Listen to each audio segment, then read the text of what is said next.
What's up, everybody? It's Steve, Tackett's House of Horsepower. How y'all doing today? I'm doing pretty good.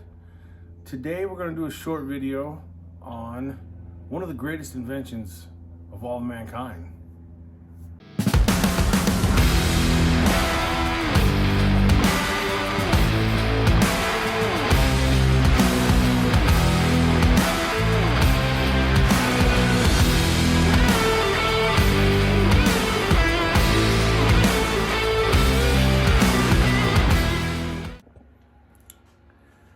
So, in the hierarchy of human invention, it goes the invention of the wheel, then maybe powered flight, and then it's the Holley carburetor.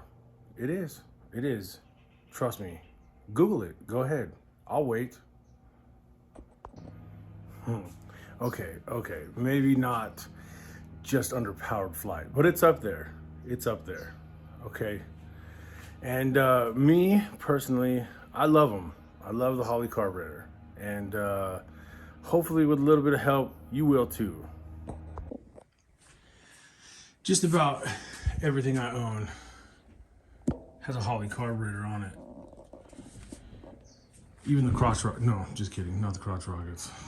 But yeah, if it's got a V8 in it, it's got a Holley carburetor on it. You could pretty much bet on that. But one of my vehicles, if you've been paying attention and watched any of the other videos, Okie wagon, the little Okie wagon, the 283 rebuild, it's stock. I put the stock 2-barrel intake on it, and I put the stock little Rochester on there.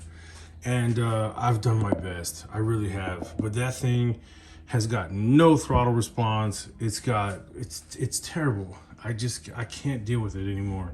So my goal is to try out a little 600 Holley. So I figured I'd tear this one apart, clean it up, and put it back together. Just stock. Just gonna keep it a stock little 600, and maybe go over a few little basic tips and tricks, things to look for on a Holley. We won't get into like everything. I can't get into like every little detail in one little video. So, but at least the basics. So I think I'm gonna switch intakes and carburetor on the little 283. First thing you should know about Holleys is probably true with most carburetors. They don't like to sit. If it's been sitting, it's dried out, it's gonna be problems. You cannot just take one of these that's been sitting for years and just stick it on the car. It's gonna be dried out. The floats are gonna be stuck. Needles are gonna be stuck. O-rings and gaskets, they shrink. It's gonna leak. It's gonna have all kinds of issues. So your best bet is to go get yourself a little rebuild kit. Just the basics, gaskets and needles and stuff is really all you need. And you're gonna want to disassemble it and go through it.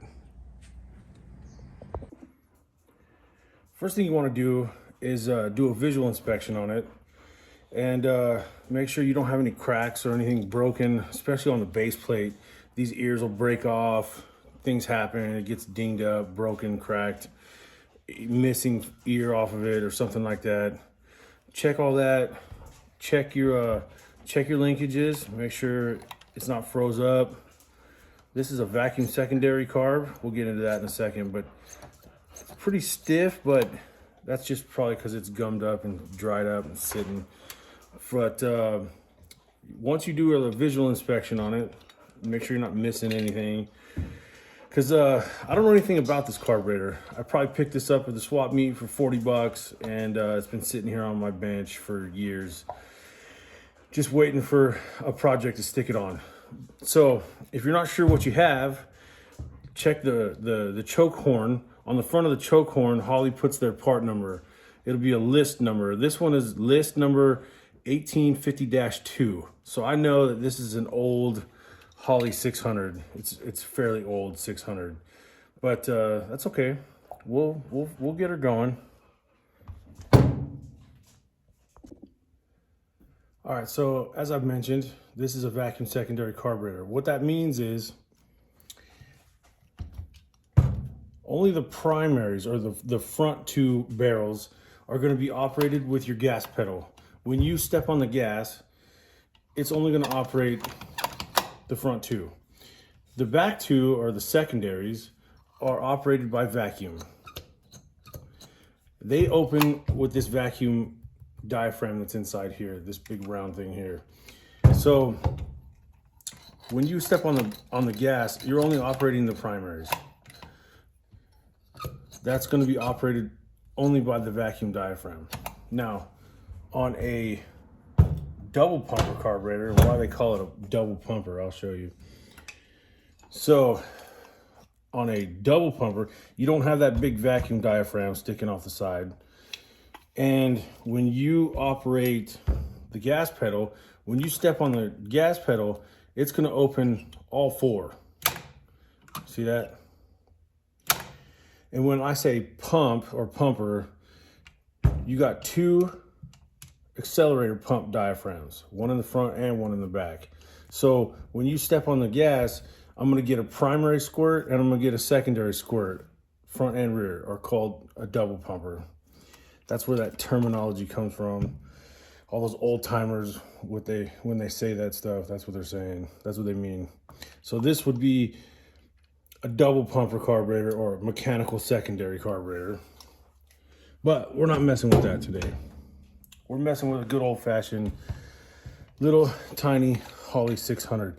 And it's, like I said, it's going on a little 283. So sizing the carburetor is important. You just can't, you can't put an 850 double pumper on your 327 just because you got camel hump heads. You stop it. You're oversizing it. It's going to run like a turd. And I think a lot of times people will say, I hate carburetors. Carburetors suck. Holleys suck. It is because they've done something wrong. It's out of adjustment. It's oversized. It's undersized. The carburetor can't function properly if you don't give it the opportunity to do so. So like, you don't put an 850 double pumper on your 327. I don't care what you say. So anyways, sizing the carburetor properly is key to this thing running correctly. So visual inspection is done. I don't see anything that says I got a problem so far. The only thing I see missing is our nozzle. The actual squirter, the nozzle is missing. The bolt's missing, and there's a little needle that sits down underneath there to keep it primed. That needle's missing too. So luckily I've got plenty of stuff in my Holley boxes, so I'm gonna have to dig for some parts. But other than that, it looks complete and I don't see any damage. So we're gonna go ahead and start disassembly. We're gonna go ahead and start in the front. It doesn't really matter, but start however you want. I just like to take everything apart and kind of just lay it out the way it came off. It's a whole lot easier that way when you go put it back together. But remove the front bowl. There's the older ones have screws. The other ones have like a 5/16 nut head on it, but this one here is a flathead. Anyway, remove these four. Well, that already came off. Pull this off, and this tube. You see what I mean about O-rings? There's O-rings on this tube. See them? One on each end. Now look how easy that just fell out of there. You see how it just fell out? If we would have put fuel pressure to this, it would have sprayed fuel everywhere. This tube feeds the fuel to the back bowl. So it's kind of like a little crossover from the front to the back. And it's those O-rings, they dry out. This is what I'm talking about. You can't just take a Holley carburetor that's been sitting on the bench and throw it on the engine, and as soon as fuel pressure hits this thing, you're gonna have fuel spraying everywhere. So these O-rings have shrunk. They just fall right out. See what I mean? So right away, you know this carburetor's been sitting way too long, and it definitely needs to be gone through.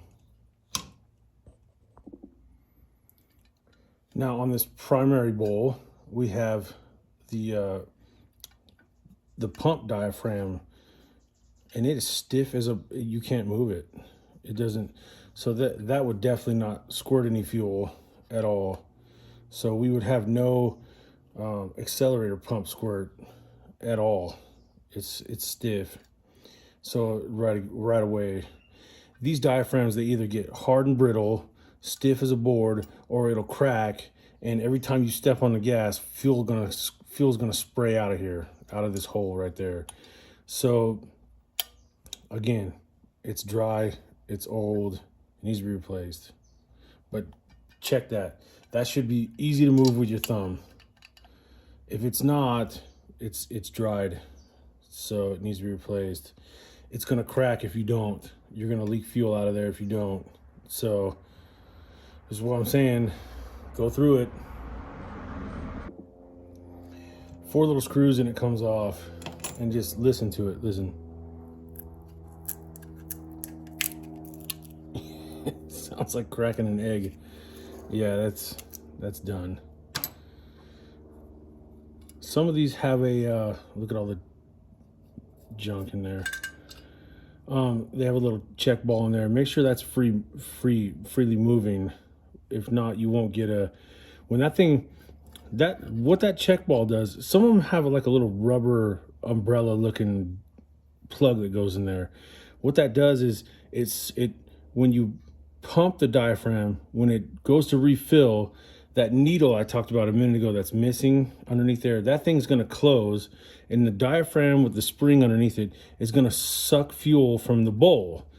Fuel's gonna enter from that check ball right there. So that ball needs to be free moving. So when the diaphragm sucks back down, it's gonna draw fuel through that check ball, fill up this diaphragm, and then when you step on the gas, it's gonna force that ball closed. And on the other end of this, when it comes through here and comes out there, where the squirter squirts, there's gonna be that little pin, the little needle in there that's gonna lift up. It's gonna allow fuel to squirt out of the nozzle. But anyway, that's how it works. So it's kind of like a reed valve, I guess you would call it. So it only allows fuel one direction, and then out this hole here, and then through the metering block, into the body, out the top, come out the squirters, if that makes sense. So that's the path that the fuel is going to travel on your accelerator pump circuit. Make sense? But yeah, that thing was crunchy. Get rid of that. All right, let's talk about floats. This one looks like it's set about perfect, actually. This should be free moving. It should move nice and freely. Now, fuel comes in from your fuel pump in here. It goes to the needle. There's a needle in here. And the fuel comes in, fills up the bowl. This thing fills up with fuel, and this thing will float up, and it'll shut off when it gets to the full point, it's gonna shut this off. There's a needle in there. It's gonna shut that off. The rear bowl does exactly the same thing through this tube. Fuel's gonna go through that tube to the rear, and there's gonna be another needle and float just like this. You got a sight plug right here. So when the carburetor is level, the car should be sitting on level ground. Oh, we can't get that off right now. On level ground, this thing's gonna fill up and shut off, right? Now, it works just like a toilet bowl, literally just like a toilet. The thing's gonna fill up and shut off. You should have only 7 PSI of fuel. 6.5 to 7 is perfect. Any more than that, and you can force, if you have too much fuel pressure, it'll force its way past that needle and it'll overflow the bowl. And then it's like your toilet overflowing. It'll just keep filling, and fuel will start pouring out everywhere. Fuel will come squirting out of here. Fuel will start dripping off of the boosters, flood the engine, and you're gonna be like, what the hell is going on? Well, this is what's happening. this thing is not shutting off the fuel supply. This thing has to shut off the fuel supply. If not, your toilet's gonna overflow. So you don't want that. Now, there's another thing you gotta look at. This is an old needle, and you can see there's an O-ring. There's an O-ring right there. That O-ring is just like the other O-rings, they're shrunk. So an old O-ring, after it's shrunk, it'll do the same thing as a stuck needle. If there's any debris or anything inside here, it won't be able to shut off. It'll overflow. Or if this O-ring is too small, shrunk down, the fuel can go around this O-ring and it will also overflow the bowl. Same thing will happen. Fuel comes spewing out of these tubes. It's bad. Fuel everywhere. Engine overflow, flooded. It's all bad.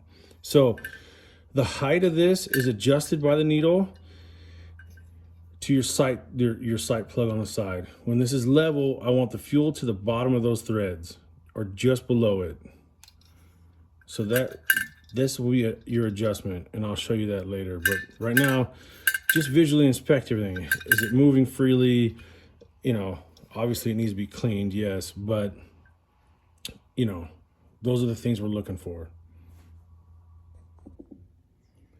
This is a really old style needle where the top is the screw and it has a nut on it. We're gonna get rid of this style, but I just want to show you that O-ring. I don't know if you can pick this up, but that O-ring is smaller than the outside diameter of the needle itself. So guaranteed fuel's gonna go around it.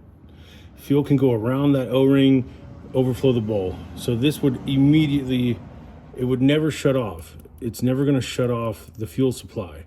Fuel's gonna go around the O-ring, it's gonna overflow. So that's definitely garbage. All right, now we gotta get this metering block off. This is the metering block. It's kind of like the brain of the carburetor.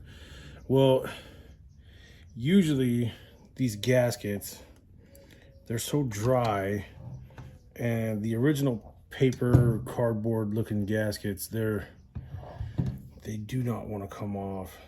I hate prying on everything, but you gotta get it off carefully.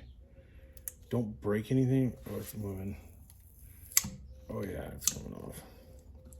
But it's gonna be a mess, guaranteed. There's nothing you can do about it. The paper, it just rips. You got to get all this off though. It has to be perfectly clean when you put this back together. So all this paper has to come off. And then, hear that? I just heard it crack. That's your power valve. It's another diaphragm. And same as all the other diaphragms, they get dry, they get cracked, and that's no good. So we're gonna change that out too. But yeah, this is your metering block. All right, now flip it over, and I'm gonna take the rear bowl off, same as the front. You got your float in there. This one looks like it's set really low, kinda. Yeah, this one, that's not even close to level. So somebody had this really lowered down. I'm not sure why. But first thing you'll notice is on the rear of this carburetor, it doesn't have a metering block.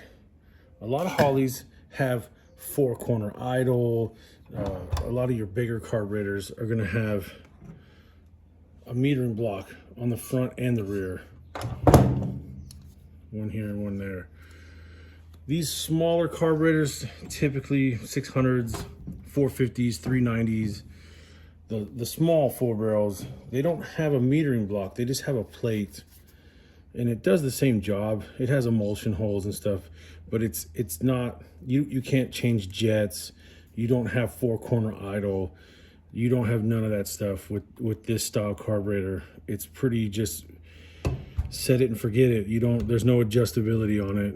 Just clean everything, put it together. There's nothing to adjust back here. You don't have a power valve. You don't have jets, none of that stuff. So That's just a plate. There's going to be another plate underneath it. So there's a gasket, a plate, a gasket, and then this plate on the outside. But it all needs to come off and get cleaned. And all this has to come off too, like all this paper gasket material, you know what I mean? Start soaking it down with some carburetor cleaner. And you're gonna have to start taking this off. If any of this stuff gets into the carburetor, it will cause you a lot of problems later. You do not want this. Like I said, this is kind of like a metering block is kind of like a brain.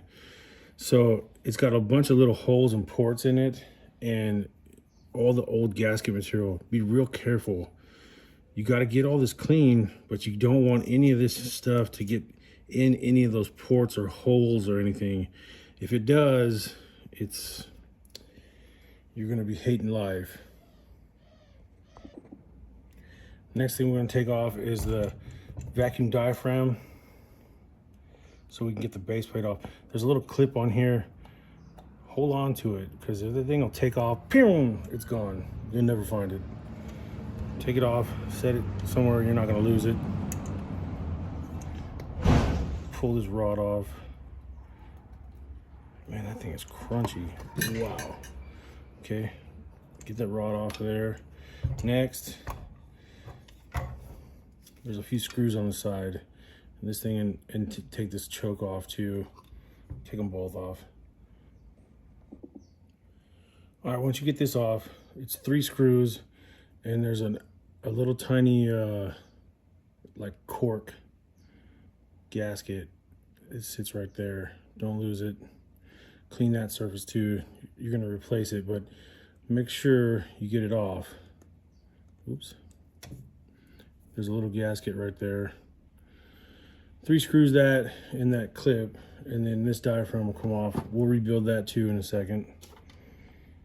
But some guys like to, if you're trying to get more performance out of your carburetor, you can go ahead and remove the choke. You can pull this rod out, these 2 screws, pull all this off, all this linkage, pull this rod off, and then if you want to, you can cut the choke down flush like this, cut it off, and you gain about 20 or 30 CFM out of the carburetor. So, but be careful. One of these holes, I think it's that one, you got to plug it, run a screw into it with maybe a little bit of silicone on it or something, because that's a vacuum leak. It might be this one. One of these 2 screws is a vacuum leak. So if you remove all this stuff, you need to plug it. If you're going to take the choke off and machine it off, you can, but don't forget you're gonna have a vacuum leak on the side here. So make sure you plug it. All right, now we can pull the base plate off. And if you look, there's 6 screws. 1, 2, 3, 4, 5, 6. The 2 in the middle, they leave those out on purpose. They are threaded. You can put them in there, but you don't need to, for one. And for 2, I think they leave them out on purpose, because if that ever comes loose, it could fall into the engine. So whereas these ones, I don't know, maybe that one would too. I don't know. They don't put those in there. So even though they are threaded, they're not there. But yeah, so just pay attention. There's only 6 screws, 2 are missing.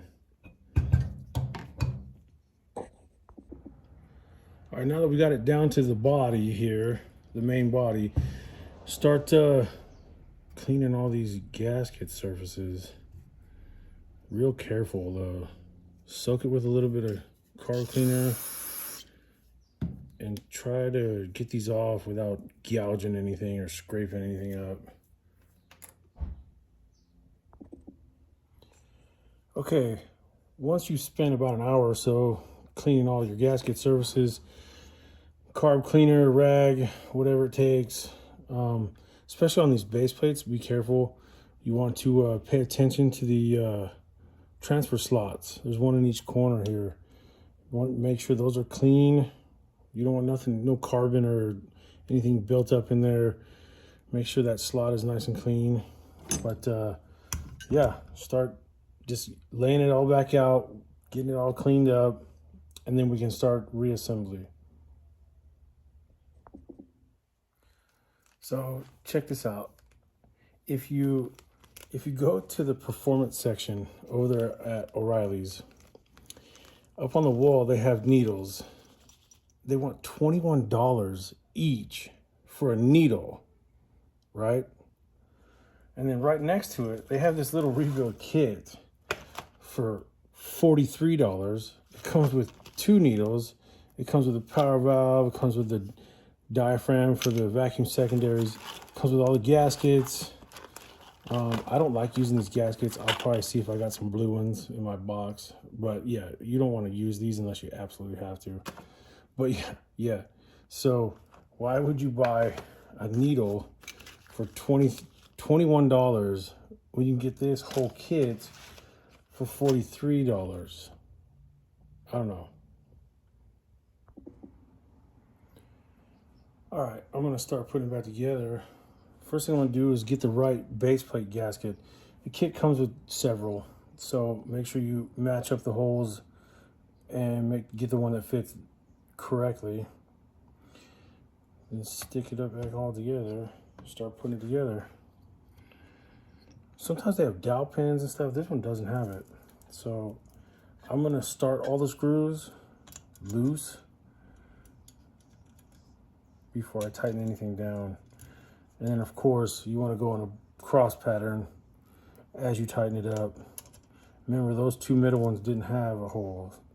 So we're gonna leave those 2 empty.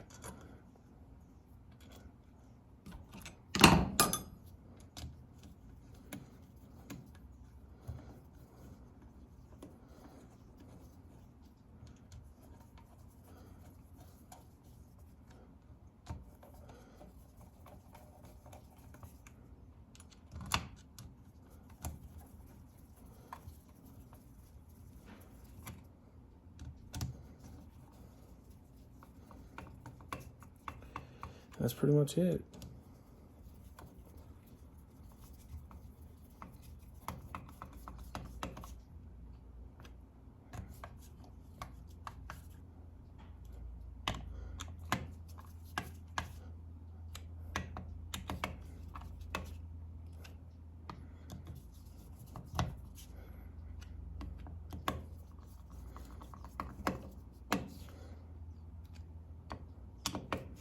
Give it a little snug.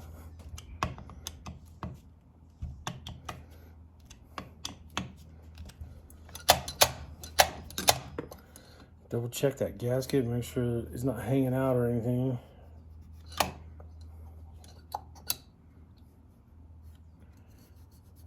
That's perfect. Okay, base plate's on.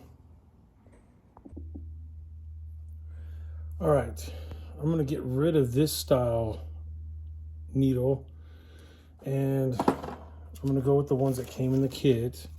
The only problem is these ones take the separate nut and screw, and so luckily I had some in my drawer, so it did not come with these, but that's all right. I had some, so I'll show you how to throw this in right now. All right, so let's preset our float. Let's preset our needle and float. And here's how I like to do it. You take your float and your bowl and you flip it upside down. Flip it upside down. Go ahead and take your needle, stick it in there, and start screwing it in. Okay? Use your nut if you have to. Remember, the nut is your adjustment. So when you turn the nut, you're adjusting your float. So turn the nut until that float starts to come up to level. Get that thing level. Something right about there, you know what I mean? And then go a little bit further, okay? Go a little bit further. And here's why. It's better. Usually it's about 3 threads showing. You should have about 2.5, 3 threads showing on here. And you're pretty close, okay? It's pretty level. Like I said, go a little bit more, okay? And here's why. When we fire this thing up for the first time and it fills up with fuel, this is going to fill up with fuel and it's going to shut off right there. Okay. And our sight plug needs to be, the level of the fuel needs to be at the bottom of the sight plug. So if your float is set too high, what's going to happen is fuel's going to be dumping out of the sight plug. Fuel's going to be dripping out of the boosters, flooding the engine. The engine's going to try and stall and die on you, and you're going to be trying to keep it running and adjusting the idle, and then you're going to be adjusting the floats, and the floats are too high and the engine's rich and it's trying to flood. Don't do that. It's better to set this thing a little bit low and bring it up to your height. It's always easier to go up than down. If your float's too high and you try to bring it down, what's going to happen is it's going to displace that fuel. The fuel's going to spill out of the sight plug. The fuel's going to dump into the bowl or into the engine from the boosters. So remember, it's always easier to raise a float than it is to lower a float. If you're lowering it, the fuel's got to go somewhere. So it's gonna displace the fuel. It's gonna spill out the side. It's gonna make a mess. You're gonna have fuel everywhere. It's a disaster, especially if you're trying to get the engine running for the first time. You're trying to set timing. You're trying to adjust the carb and the floats and the idle, and everything's a mess. So set it low. Set it low and work your way up. Don't set it high and work your way down. It's gonna be way harder. So there you go. Get that so it's a little bit on the low side. That's good. Like I said, it's usually about 2 or 3 threads showing. That's good. Then you got a gasket that goes there, and your nut there, and you got a screw that locks it all down. This is the more common setup right here. So remember, the nut is your adjustment, and the screw is your lock. Lock it down. So adjust it with the wrench, lock it with the screwdriver. Make sense?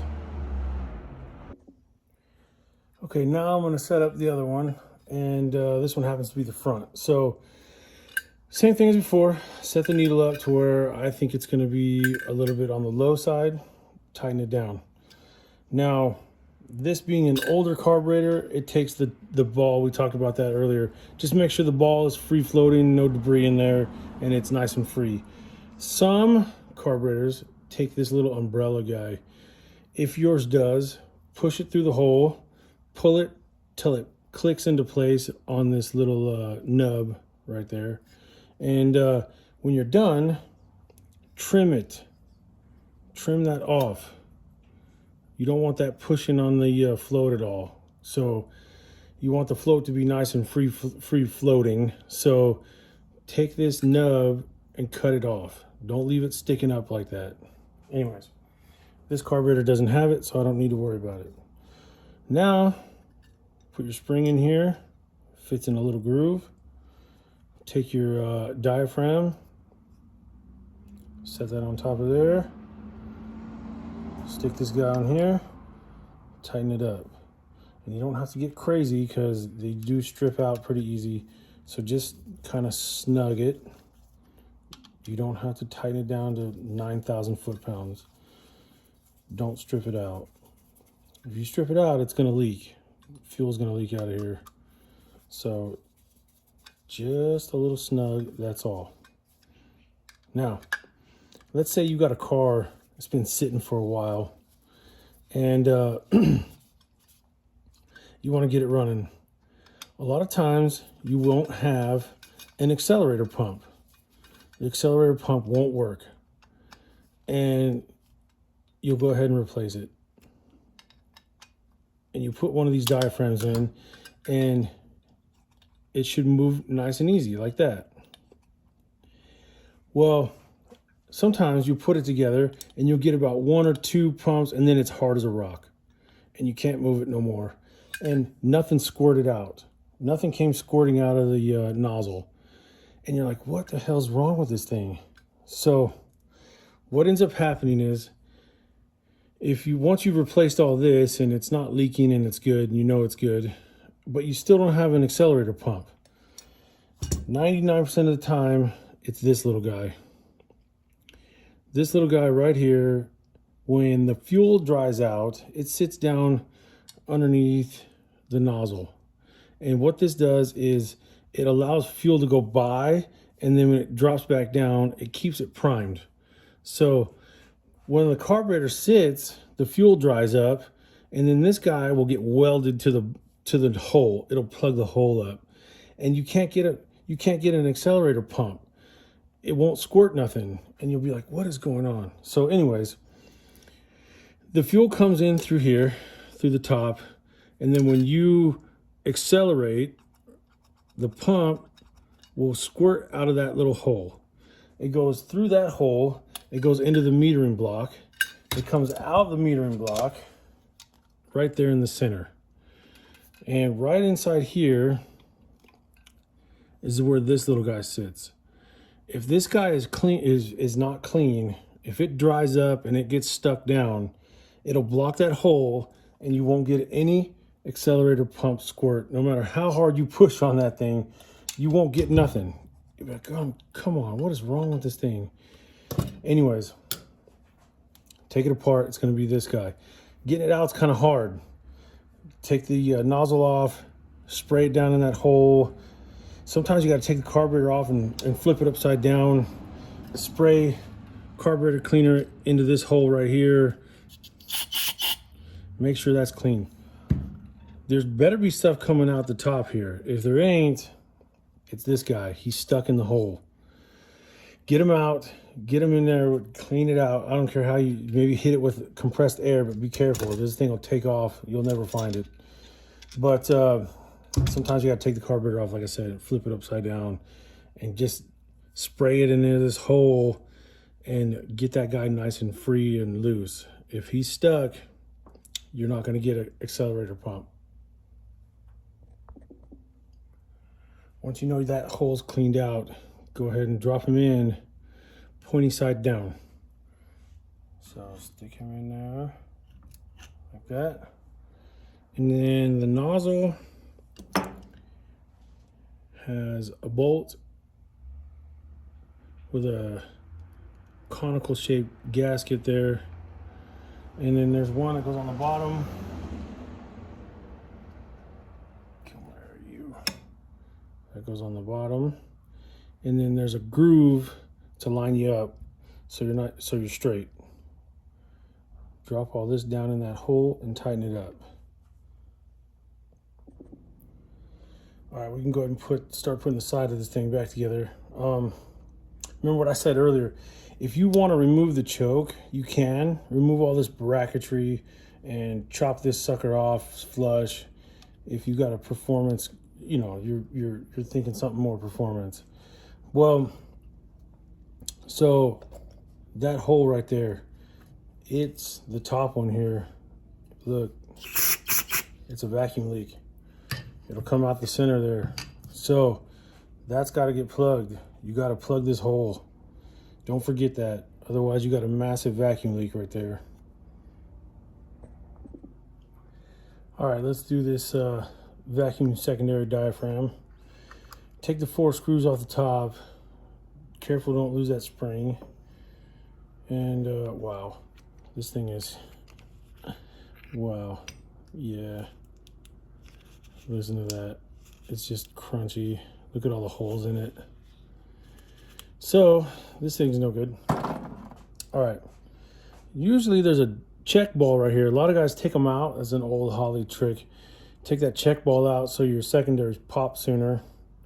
You can also get different color springs, different tension springs to make the secondaries open sooner or later or whatever you want. But yeah, somebody took the check ball out already. But you know, because this thing's obviously going to be full raise. So now this can be kind of difficult because they usually come like this, all wadded up, and it looks like that. And you have to get this thing put together with that spring tension pushing on it, and you got to get it so everything lays flat. So figure out which one goes which. Okay. Don't block that hole where the check ball would be. That's the incoming suction. That's your vacuum. So don't get this, 180 out or something and then block that hole. If you block that hole, obviously it's not going to ever work. So rotate this thing around so that those line up. Now, what I do is I hold this in my hand with these two fingers. I pinch it. I hold it up a little bit. You got to get this thing to spread out and lay flush. Just be patient. Don't get in a rush. Because when you push this on, the spring's going to try and push it out the bottom and it's going to fall and it's going to make a mess. So don't pinch it. Don't crease it. Make sure you cover all your bolt holes and you don't cover that suction hole. And then hold it with these two fingers like that. And then carefully, that hole needs to line up right there, like that. And then work this thing, kind of flatten it out. Go around slow. And just kind of, there you go. Don't let go of it with these two fingers. And something like that. And then get your screws back in it. Don't tighten everything until you're sure that you can see gasket all the way around. Otherwise, you're pinching it somewhere and you're going to ruin it. So just be careful and go slow. All right, so when you're done, it should look like this. And you should be able to, nice and smooth. Also, if you cover that hole, it should hold it. See that? There you go. She'll make power. Oh yeah, don't forget your little gasket, your little cork gasket that goes in right there. That has to make a good seal or else it's going to be a vacuum leak and your secondaries aren't going to work. So put that little gasket there and then go ahead and bolt it back on. Okay, seriously, these paper gaskets, they are absolutely atrocious to try to get them off your metering blocks and stuff, because literally when they dry, they're like concrete. You can't get them off. Soak it, scrape it, soak it, scrape it. It sucks. You can put it in that Kim dip stuff. You can buy it, the can, let it soak, but it literally just, it takes the green. That stuff takes the green off the Holley when you do that. But anyways, just be careful. Take it off. Don't cut yourself with the razor blades or anything like that. And get it completely clean. And make sure none of this little tiny stuff is in any of those ports. Okay, now, speaking of all these holes and stuff, what I do, now, I kind of draw a line down the center of it with your imagination. And you take your carb spray, and you take your little tube, and you stick it in a hole here, and you spray it. And you see where it comes out. And then you go over here to the other side, and you do it back and forth. They should match. A hole over here is a hole over here. There's a hole over here, there's a hole. If I spray something in here, and it comes out 2 or 3 different holes, and I spray it over here, and I don't see it, it doesn't look the same, then I know that there's something clogged or something stuck in there. We have an obstruction. So I go back and forth until I make sure that every hole is blown out and both sides match as far as all my emulsion holes and all these little orifices should be free and clear. So that's what that little red tube is for. Get in there and check every hole, okay?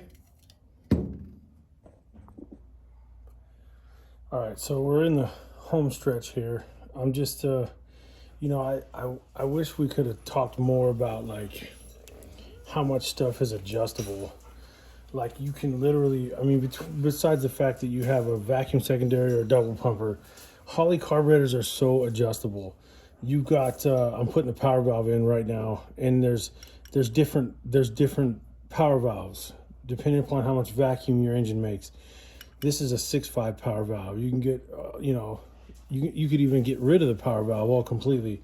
There's different size squirters. This is a 25cc squirter. You can get a 50cc squirter that's twice as big.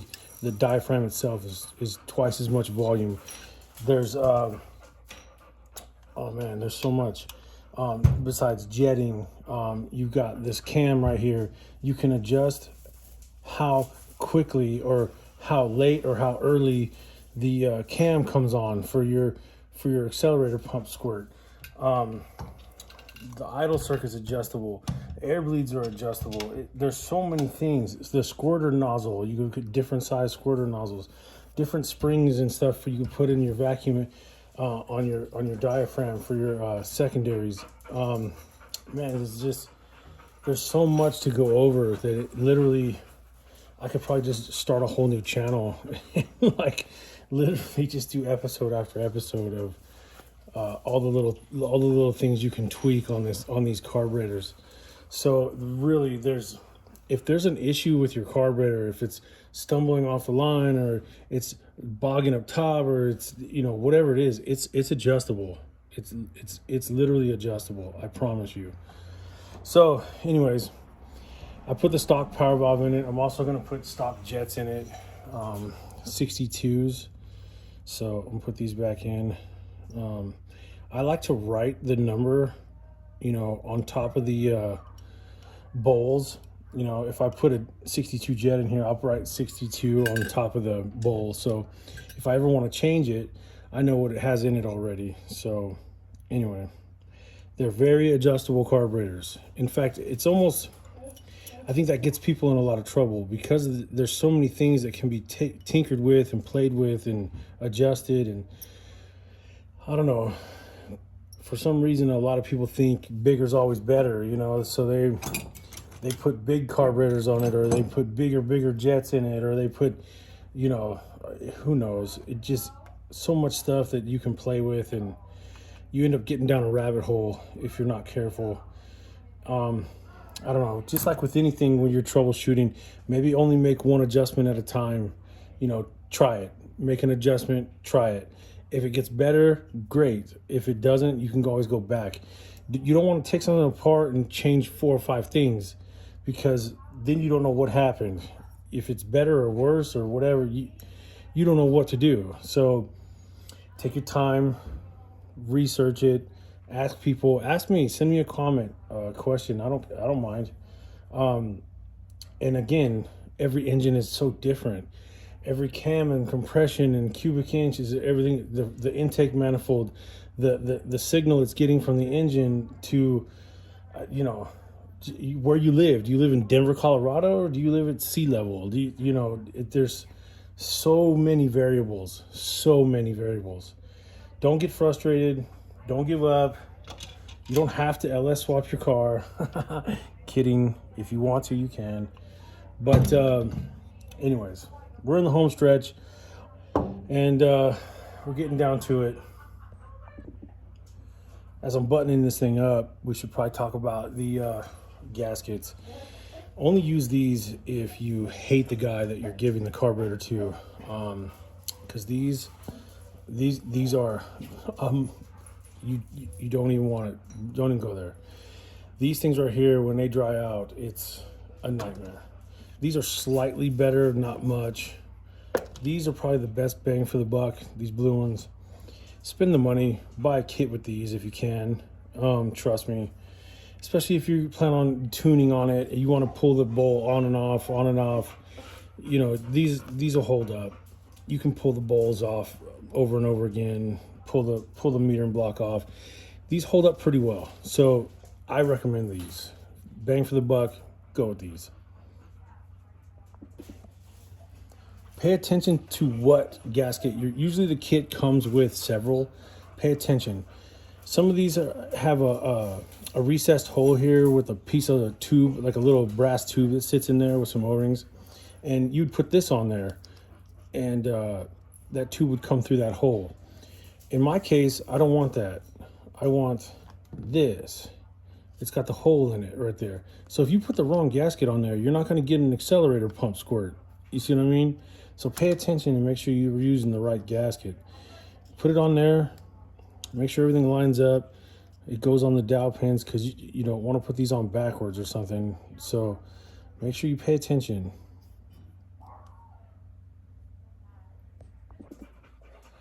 Now, don't pay any attention to that. I don't have any more blue ones. I looked. I don't have any. So we're going to have to use a black one on the bolt side. Okay? Don't judge me. All right. We got to slide this tube in here.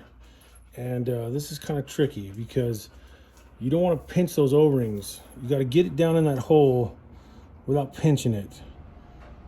And it's going to be kind of difficult. It's a tight fit. So try a little bit of WD-40 or petroleum jelly or spit on it. I don't care. I won't tell. And then just kind of work it down. There you go. Right on in there. Now, when you slide the top bowl on, a couple things you got to watch for. Make sure this lever here is in the up position. Make sure this lever here is in the down position. Put a little bit of something on here. Just a little bit. There you go. And then drop it on in there. And then kind of wiggle, shake. Get that O-ring to seat down in there. You don't want to pinch it, that's for sure. You will spew fuel everywhere when it goes to start up for the first time. You'll know about it.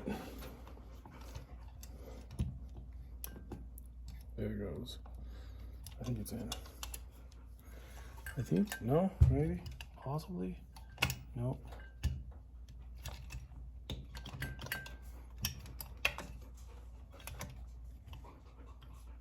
Well, come on now.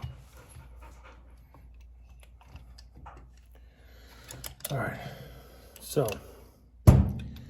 get that to sit down on there and make sure your levers are in the right position. Okay, the last thing I want to adjust is my accelerator pump arm here. It should be 0 lash. You hear it? I shouldn't have that. You can hear the dogs, but there shouldn't be any gap in between there. So it should just come out and just touch it. We call it 0 lash. Still a little bit loose.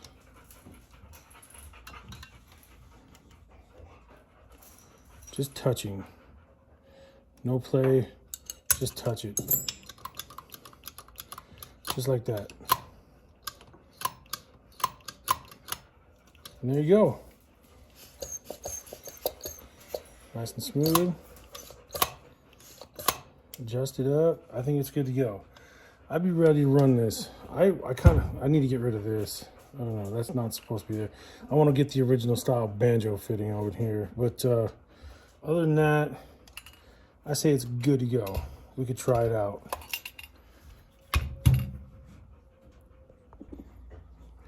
Oops, I forgot about my idle screws. Put these guys back in. There's little cork gaskets that go in the holes. I forgot to show you that. There's a cork gasket down in that hole. Stick that guy down in there.